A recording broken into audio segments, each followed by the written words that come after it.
economy. Everyone wants to pretend it isn't, but let's be honest, it's in the toilet really, isn't it? Look, there it is. And with the economy floating about in the crapper like that, industries are being more cautious than ever. Film studios are only picking up surefire successes, also Transformers 3, investment groups are being more guarded about where they place their funds, and GameSpot is only hiring the world's best in journalistic talent.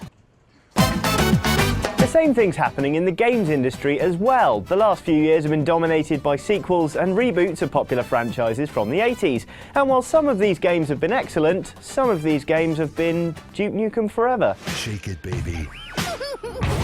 So while gaming is currently one of the most exciting industries out there, it's also being stalked by a slight sense of what the French call ennui. Well, I say stalked, it's more like ennui has moved in, put up a Call of Duty poster and hidden the TV remote so nobody can change the channel. Not quite sure what I mean? Look at it this way. Here are some of the biggest releases of last year read quite fast. Little Big Planet 2, Dead Space 2, Two Worlds 2, Test Drive Unlimited 2, The Blob 2, Killzone 3, Portal 2, Infamous 2, The Witcher 2, Fear 3, Gears of War 3, Just Dance 3, Forza 4, Uncharted 3, Modern Warfare 3, Battlefield 3, Dragon Age 2, Topspin 4, Virtua Tennis 4, Yakuza 4. Noticing a pattern? Recently gamers have been surviving on an almost exclusively sequel-based diet, and where we haven't had straight-up sequels, we've had reimaginings and reboots, and a lot of them have been utter toss.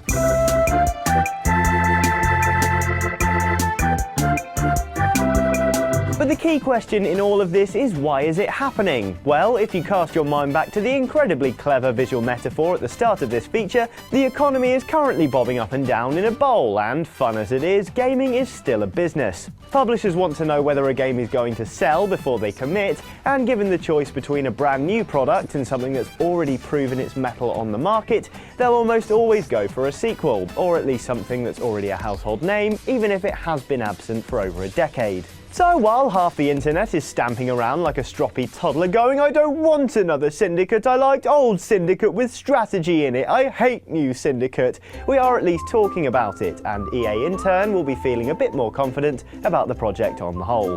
Basically, innovation equals risk, and there's no shortage of titles knocking about to prove it. Homefront, for instance, released at a time when a lot of gamers wouldn't get out of bed for anything other than an FPS, it managed to put them off the entire genre, and even if it did successfully predict the death of Kim Jong-il and the rise of Kim Jong-un, that's like convincing a whale it doesn't fancy being in the ocean anymore.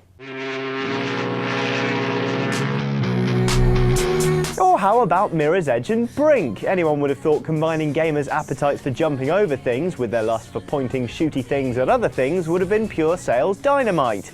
It wasn't. Then there are the games like Split Second and Blur that review really well but just don't sell, leading in both these cases to the development studios being closed by the publishers that own them. Haze, Enslaved, Shadows of the Damned, Rage, All Points Bulletin and Singularity, all of these are titles that meant well and in some cases were genuinely good, but ultimately just didn't bring home the bacon. Oh, and there was also Brutal Legend, starring professional Jack Black. I shall now teach you of French kissing. Now, that's not to say offering something totally new necessarily spells doom. Dead Island, Bulletstorm and LA Noire were all great successes, but then again, especially with LA Noire and Bulletstorm, these games were backed by studios with reputations for nailing the format they were going for, i.e. Grand Theft Auto and Gears of War. That's a privilege to which not every studio or publisher is treated. Oh, and Dead Island had zombies in it. So really, it should come as no surprise now that the gaming horizon is dotted with a fair few franchise reboots. We've already mentioned Syndicate, rebooting not just the gameplay as a first-person shooter, but even the main theme as a dubstep wubfest, courtesy of Skrillex. Twisted Metal's back, as is FIFA Street, and then there's XCOM, another franchise getting the first-person treatment, though it does score bonus points for bringing out another strategy title anyway. There's also a big drive in the market toward making things super realistic, like Tomb Raider with a more relatable Lara Croft, complete with some more sensible measurements as opposed to the mammary mountain she debuted with back in 1996.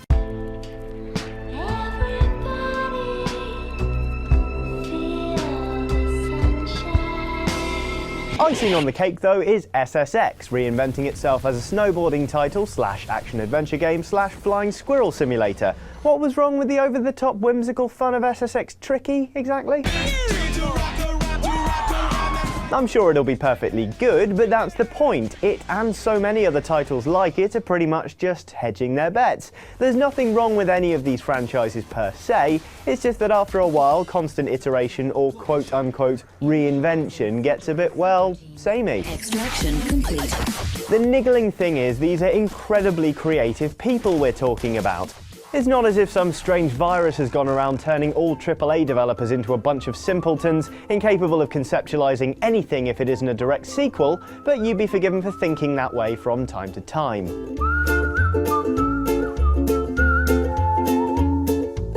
So, what's to be done? Well, partly we have to just wait until publishers relax a bit and let things return to normal, but we also have to face the fact that we may never return to those halcyon days saturated with new intellectual properties, because AAA titles simply cost a whole lot more to make nowadays. Developers are playing with more money than ever before, and so the assurances have to be bigger than ever before to match. It's not like the good old days when studios would simply make major new titles and then try to get them published by someone. The AAA world is going to continue to chase a sure thing as much as possible, whether we like it or not. Future innovation in the truest sense of the word is going to come predominantly from the indie market, at least for the foreseeable. As for the rest, well, it's business as usual, really. Call of Duty, Modern Warfare 7! But now I'm just about ready to get off my soapbox. How does the state of gameplay make you feel? Are you hurting for some fresh new IPs? Looking forward to the few new ones we've got coming out this year? Or would you rather just stick with what you know? Are things really stagnant, or should I just shut up and stop whining? Let us know in the comments, or hey, berate me on Twitter if you like. That's what I'm here for.